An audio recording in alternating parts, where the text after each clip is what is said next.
continuar o segundo módulo com a apresentação de casos clínicos. Eu tenho o prazer novamente de ver casos clínicos do professor Mauro Bafuto. E em seguida nós teremos casos clínicos do Dr. Marcos Leôncio. Bom, eu vou ter que andar um pouco mais rápido agora, porque eu vou ter que me deslocar para o aeroporto, não fiz o check ainda, mas de qualquer forma, vamos apresentar um dos casos que a gente tem. Esse parece que foi da última reunião, se não me engano. Nós temos uma reunião mensal lá em Goiânia, do Clube da Doença Inflamatória. Essa reunião ela congrega os 4 maiores hospitais, os médicos, os residentes desses 4 maiores hospitais, e a gente tem uma audiência muito boa, está girando em torno de 60, 70 médicos todo mês, numa churrascaria que tem lá, chama Montana. Recomendo para quem for para Goiânia, almoçar ou jantar na Montana, tá? É coisa de cantor sertanejo, mas é de boa qualidade. Para quem for a Goiânia, é um bom local, uma boa churrascaria para ir. Bom, nós tratamos, essa é uma paciente, as siglas estão lá, o primeiro nome dela é Sônia, minha paciente do consultório, chegou para mim, né? A minha paciente não fez o diagnóstico da agora, já chegou em tratamento. Sexo feminino, idade de 45 anos, profissão economiária, ou seja, ela trabalha no banco, numa caixa econômica, casada, natural e procedente de Goiânia. Essa paciente nos procurou em 1º de março do ano passado, com queixa de perda de peso, aproximadamente 12 quilos, todo o abdominal localizado em hipogástrio e hipocôncio, quer dizer, o abdômen dela do inteiro, ela referia dor no abdômen inteiro. Fraqueza e porexia. Referia que há 2 anos recebeu o diagnóstico de doença de Crohn e estava em uso de mesalazina e tropinal para tratar a doença de Crohn.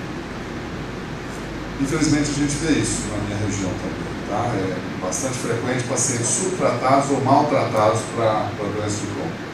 Trazer consigo os seguintes exames: a colonoscopia com doença de Crohn em nível terminal. Tinha úlceras não muito grandes, mas extensas no nível terminal, não foi muito além disso aqui. O transintestinal mostrava uma ileite transintestinal, exame de delgado do intestino delgado, exame contrastado, tá? Também é uma coisa que eu uso muito pouco nos meus pacientes hoje em dia. E um PCR bem elevado, de 24 com o valor normal de 5. Interrogatório sintomatológico, se queixava muito de fraqueza e mal-estar geral. Tinha também insônia, dores no corpo, parece que ela falava que tudo doía, e nas articulações de joelho e tornozelos. E relatava aquela perda ponderal que eu tinha falado. O exame físico, ela estava em regular estado geral, não estava tão mal assim, eupneica e mais incorporada, bem incorporada, afebril, hidratada, cianótica. O peso dela nesse dia foi de 50 quilos. O aparelho cardiovascular e respiratório estão normais. O abdômen ele era doloroso, a palpação de hipocôndrios, hipogástrio, ou seja, ela queixava dor no abdômen inteiro e na palpação estava doendo também para todo lugar.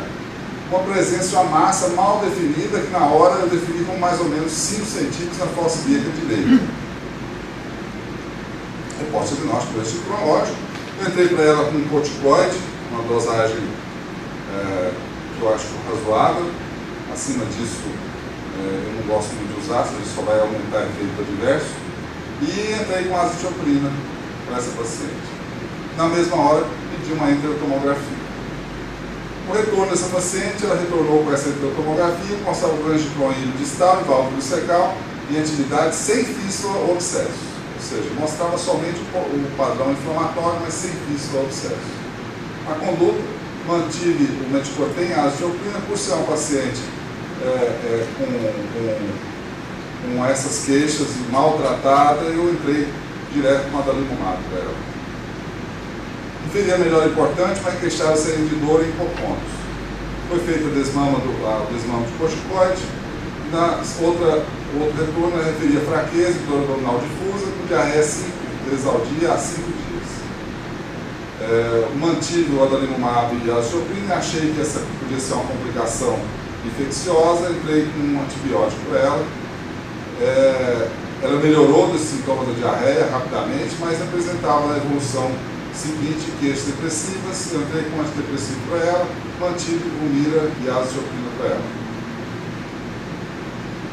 Depois, no outro retorno, em 19 de julho, ela referia dor em empolgaço, alguns dias e fraqueza. Eu pedi exames, provas inflamatórias e hemograma. Prescrevi que caso ela tivesse dor, como ela já tinha usado propinal, achava que era bom, passei o propinal. E ela retornou com os exames, mostrando mesmo o uso de adalimumab e azathioprina já há algum tempo, um PCR novamente alterado, VHS alto, um hemograma com anemia e uma discreta leucocitose. Mantive a medicação e associei corticoide novamente. Ela referiu melhora, desmamei de novo o corticoide e ela retornou depois de alguns dias com queixa de dor abdominal e diarreia, 3 vezes ao dia. Voltei com corticoide, uma dose menor, pedi esses exames de tomografia, PCR e proteinograma. Ela retornou de novo com os exames, mostrava o PCR, um pouco alterado, uma albumina muito baixa, o peso dela de 47 quilos, vocês lembram que na entrada dela, no consultório, ela tinha 50. E mesmo usando biológico, azathioprina, essa paciente teve recidiva dos sintomas e o peso só caindo. Internei essa paciente e ela referia uma dor na fossa direita de forte intensidade, com descompressão brusca explosiva e um plastrão de fossa direita. Foi pedido para ela hemograma, PCR, o hemograma mostrou uma leucocitose maior, padrão de anemia, PCR bem alterado. Ela foi então, depois de chegar esse exame, no dia seguinte ela foi internada.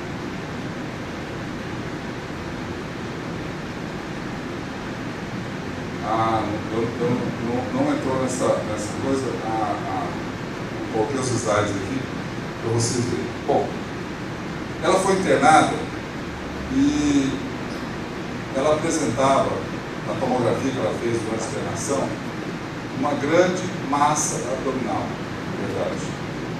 Ela tinha uma coleção de mais ou menos 18 centímetros, que ia desde a fossa direita até a pelve.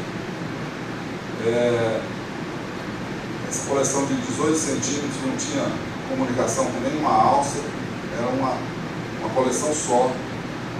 E a paciente com um hemograma infeccioso, e aí aqui onde entra esse branco aqui, que deveria ter entrado nos slides, eu não sei porque na hora de passar não entrou. A nossa grande dúvida durante a internação desse paciente foi saber o que fazer com esse paciente. Manter o mira, uma paciente com uma coleção desse tamanho, é colocar em risco, muito risco, uma complicação séptica. Operar essa paciente com albumina de 2,6 é também pedir para ter uma complicação pós-operatória violenta. Esse paciente ou até mesmo perder a paciente. Então, nós ficamos com uma grande dúvida nesse caso. Então, essa era a massa que essa paciente tinha, tá? Se deslocava até a pelve, de 18 centímetros. Aqui vocês veem um pouco de ar. Não tinha comunicação com alça. Uma parede bastante espessa dessa coleção, tá? Então, a dúvida e a grande discussão desse caso, o grande aprendizado desse caso era o que fazer. Eu vou manter imunossupressor e um mira para essa paciente. Esse paciente pode ter uma complicação séptica, tem que ficar com antibiótico, com uma massa dessa. Eu não vou ter coragem de tirar antibiótico dela nem um dia. Né? E ela usando betacorten, azathioprina e biológico. Eu suspendi o biológico. Agora, opera esse paciente e eu tenho por hábito discutir com o cirurgião a indicação cirúrgica que ele vai fazer. É lógico que no ato cirúrgico o cirurgião tem o direito de fazer o que quiser. Ele está ali dentro, ele tem que assumir a responsabilidade do melhor caminho. Mas até ele decidir, primeiro ele decide comigo. Eu aprendi medicina assim. Conversei com o pessoal da cirurgia, tem um colega que trabalha comigo, o doutor Lênin, proctologista, já sei o que você vai falar, não dá para operar assim desse jeito, né? Não dá. Então, bom, vamos tentar fazer uma parenteral nela, para melhorar essa albumina, Só que depois de uma semana de parenteral, essa albumina se mudou muito pouco. Eu fiquei aquilo na cabeça, o que eu vou fazer com essa paciente? Não tem como operar. Eu não estou conseguindo reverter o padrão dela de nutrição. Essa paciente pode fazer uma complicação grave aí de uma hora para outra, ela está sem remédio nenhum para pronto, praticamente, né, cara? Aí tem uma alternativa que eu achei interessante mostrar.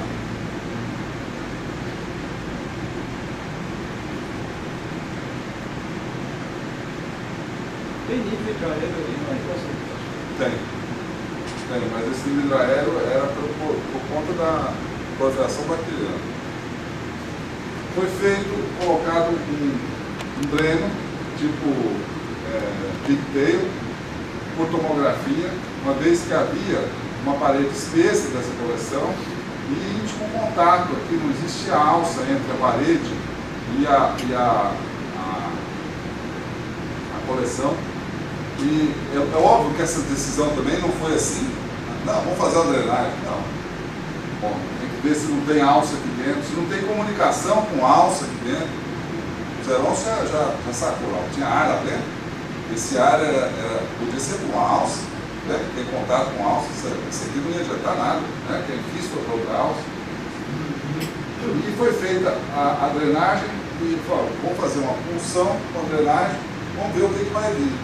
Se vier só pulso, então tranquilo. Se vier fecaloide, deu merda, né? Desculpa a palavra. Literalmente. Tá? Mas teve que fazer alguma coisa. Vocês vejam que são nuances, assim, decisões passo a passo, mas tem que ser tomadas com muita cautela e muito importantes para o paciente, né? Então foi feita a drenagem, saiu uma cuba Ringer, dizem que tem 500 ml, né? Capacidade de 500 ml. Isso é uma cuba e meia de secreção. Uma cuba e meia. Mais ou menos 750 ml dessa coleção. Foi deixado o dreno, mas esse dreno foi deixado com lavagem da cavidade no mínimo 4 vezes por dia. Colocado uma enfermeira 4 vezes por dia. Isso durante mais ou menos 10 dias.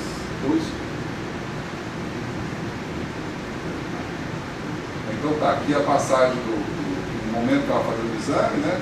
Aqui a passagem depois aspiramos, né?